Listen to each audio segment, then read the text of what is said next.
every Christmas, my cousin dumped her rowdy kids on me. This time, I said no. Reddit stories. Picture this.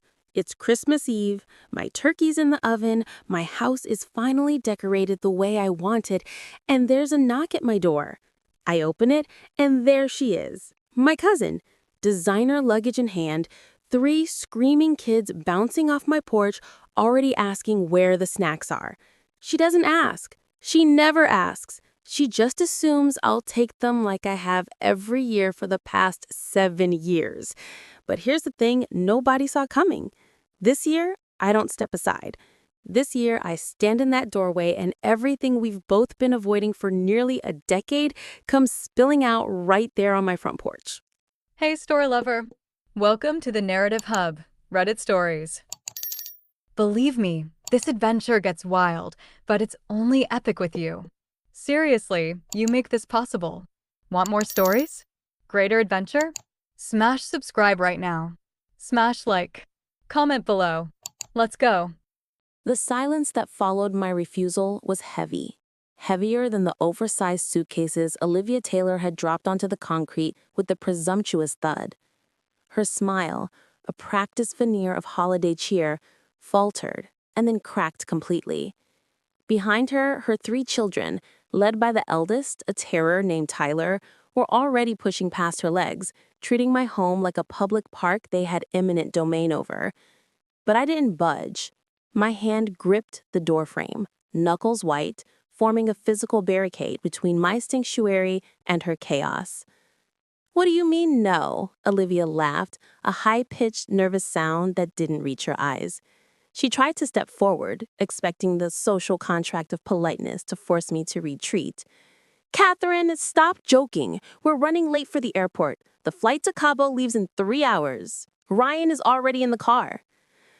"I'm not joking, Olivia," I said, my voice steadier than I felt.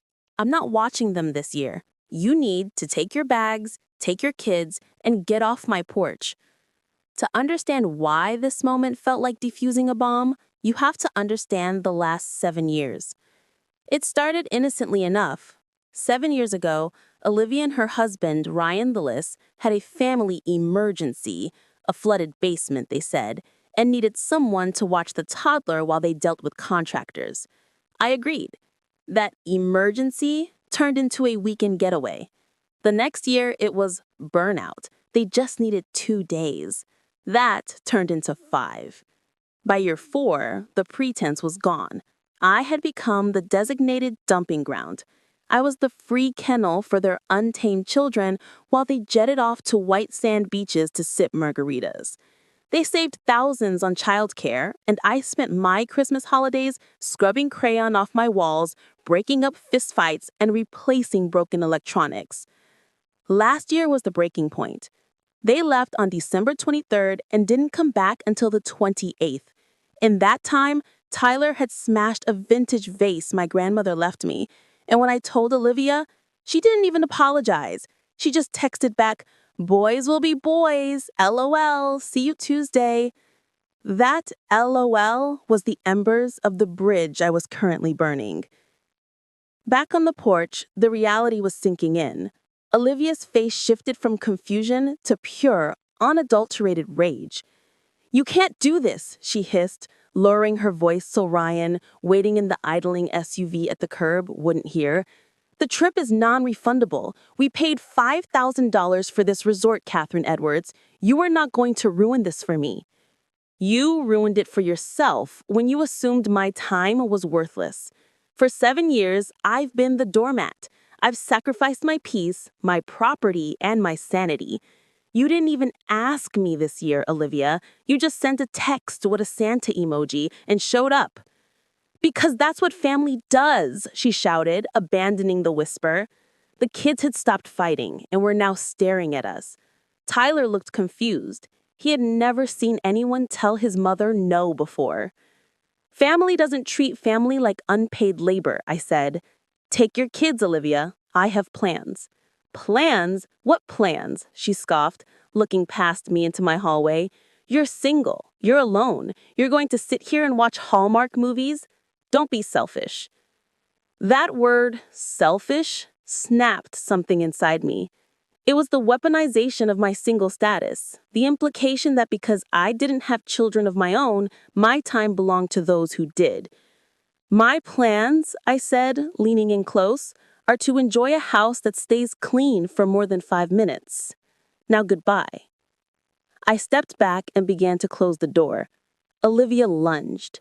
She actually stuck her expensive boot in the jamb to stop it. If you close this door, I will make your life a living hell, she threatened. I will tell Aunt Barbara. I will tell everyone that you ruined Christmas for 3 innocent children. The only one ruining their Christmas is the mother who refuses to spend it with them. Now look at your foot, Olivia, or you're going to lose a heel. She pulled back as if stung. I slammed the door. Then I did the most important thing. I turned the deadbolt. The fallout was instantaneous. First came the pounding. She hammered on the wood with her fists, screaming my name. I walked calmly to the kitchen, poured myself a glass of eggnog, and turned up the volume on the stereo. Silent night drowned out the shrieking from the porch. Then came the digital assault. My phone, sitting on the counter, lit up like a slot machine. Missed call, Olivia Taylor, 4. Missed call, Aunt Barbara Gonzalez, 2. Text from Olivia, open the door right now. Text from Olivia, you're sick. How could you do this to us? Text from Olivia, Ryan is coming up there. I watched through the sheer curtains of the living room window. Ryan Lewis got out of the car. He looked stressed, checking his watch. Olivia was waving her arms frantically, pointing at my door, playing the victim. Ryan walked up the path, looking more weary than angry. He knocked. Catherine, look, I know Liv can be a lot, but we really are in a bind here.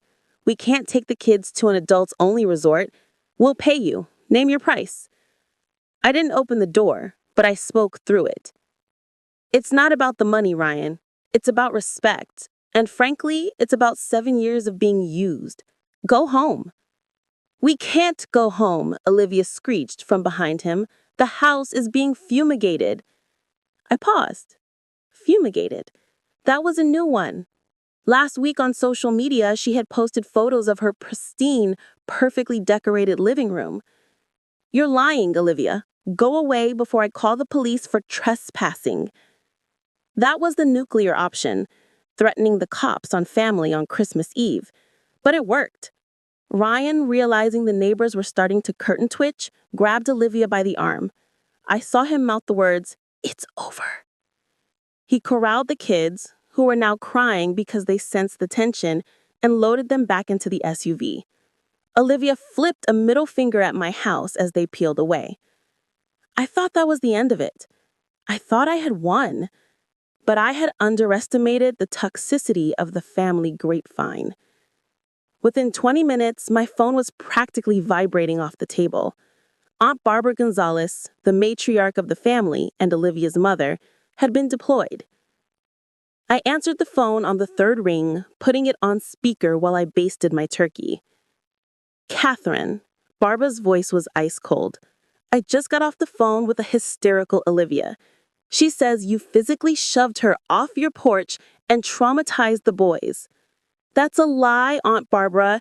She tried to force her way in. I just locked the door. It doesn't matter, Barbara yelled. It is Christmas. You do not turn away family. They have a non-refundable booking. Do you have any idea how much money they are going to lose? You need to call them back right now and apologize. They are circling the block. I'm not doing it, Barbara. For 7 years, I've done it. Olivia takes advantage of me. She didn't even ask me this year. She just sent a text with a Santa emoji and showed up. Because you're the only one without responsibilities, Barbara snapped. You don't have a husband. You don't have children. What else are you doing that is so important that you can't help your cousin? I am living my life, I said, feeling the heat rise in my cheeks. And if their vacation was so important, maybe they should have confirmed childcare before booking it. Or better yet, maybe they should spend Christmas with their children. You are being a bitter, jealous woman, Barbara spat. If you don't fix this, Don't bother coming to the family dinner tomorrow. You won't be welcome. Fine, I'll enjoy my turkey alone. Merry Christmas, Barbara. I hung up and blocked her number. Then I blocked Olivia's. Then I blocked Ryan's. For the first time in 7 years, my house was quiet. The turkey smelled amazing, the lights twinkled on the tree, but I couldn't relax. The adrenaline was still pumping through my veins. Something about the encounter nagged at me. It was what Ryan had said. We can't take the kids to an adults-only resort. And what Olivia said about the house being fumigated. I sat down with my laptop. I needed to know what I had just destroyed. I went to Olivia's Facebook page. She hadn't blocked me yet. There were posts from yesterday. So ready for Bay vacation, #Cabo, #no kids, #freedom. I scrolled back. She had tagged the resort in a dreaming of this post a month ago. The Royal Playa Hermosa. I did a quick Google search, the Royal Playa Hermosa policies. My eyes widened. The resort was family-friendly. It had a massive kids club. It wasn't adults only. Ryan lied. Or Olivia lied to Ryan? I dug deeper. I looked at the flight information she had inadvertently posted a screenshot of in her excitement weeks ago. Flights AM 405 to Los Cabos. Then I remembered something odd. When Olivia was pointing at the luggage on the porch, I noticed the tags. They were bright yellow. Ryan's bag, which he had loaded into the trunk, had a blue tag. I went to Ryan's profile. He wasn't very active, but he had been tagged in a post by his brother, Noah Sanchez, an hour ago. Can't wait to see the bro in Aspen this week, hitting the slopes. Aspen? My heart stopped. Olivia was going to Cabo. Ryan was going to Aspen? But they were in the car together. I unblocked Ryan's number. I needed to know. I sent a simple text. Ryan, I know you're angry, but why did you say it was an adults-only resort? The Royal Playa Hermosa has a kids club. 3 dots appeared, then disappeared, then appeared again. 5 minutes later, my phone rang. It wasn't Ryan. It was Olivia, calling from a blocked number. I let it go to voicemail. She called again and again. Finally, I picked up. What, Olivia? You ruin everything, she screamed. But she sounded terrified, not just angry. Why did you text him that? Why are you trying to destroy my marriage? What are you talking about? Ryan thought it was adults only. I told him it was. I told him we couldn't bring the kids, so he would agree to let me go alone while he went on his ski trip. He thinks I'm going with my girlfriends. The puzzle pieces slammed together. Wait, I said, a slow smile spreading across my face. You told Ryan the resort didn't allow kids, so you could dump them on me. You told him you were going with girls, but you showed up at my house with 2 suitcases. Who brings 2 massive suitcases for a girls' trip? Shut up, Catherine. Just shut up. Who are you really going with, Olivia? Silence. Is it that guy from your office? The one you keep liking every photo of? What's his name? Matthew Miller? If you say one word to Ryan, she whispered, her voice trembling with venom, I swear. You're in the car with him right now, aren't you?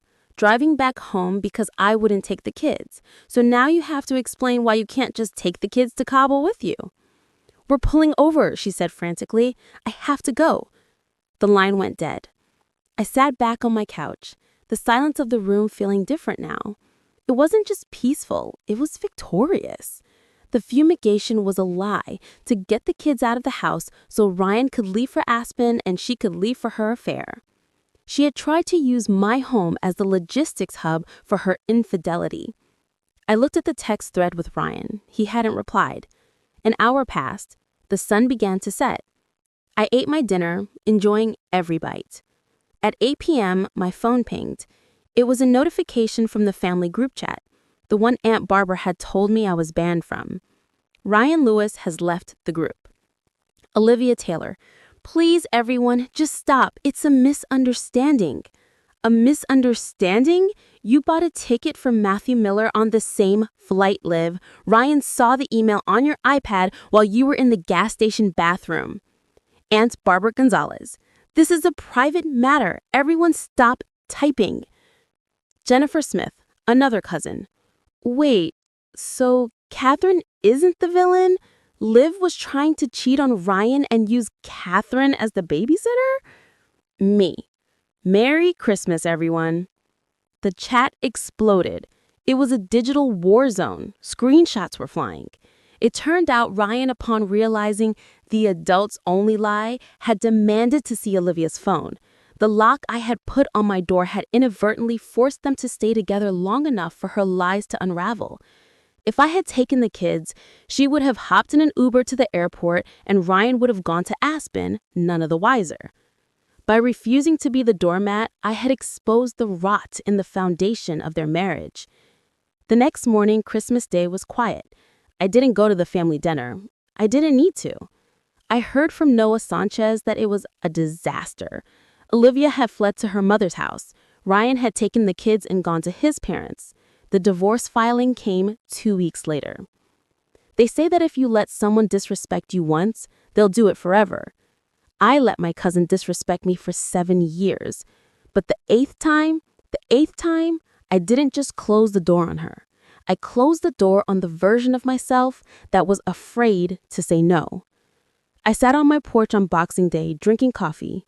The snow was falling, covering the tire tracks Olivia's SUV had left on my lawn. My phone buzzed. It was a text from Ryan. Thank you. I wouldn't have known if you hadn't stood your ground. The kids are safe with me. Sorry for the last 7 years. I took a sip of my coffee and blocked the rest of the family for a week. I had a lot of reading to do, and for the first time in a decade, my house was exactly the way I wanted it. Silent.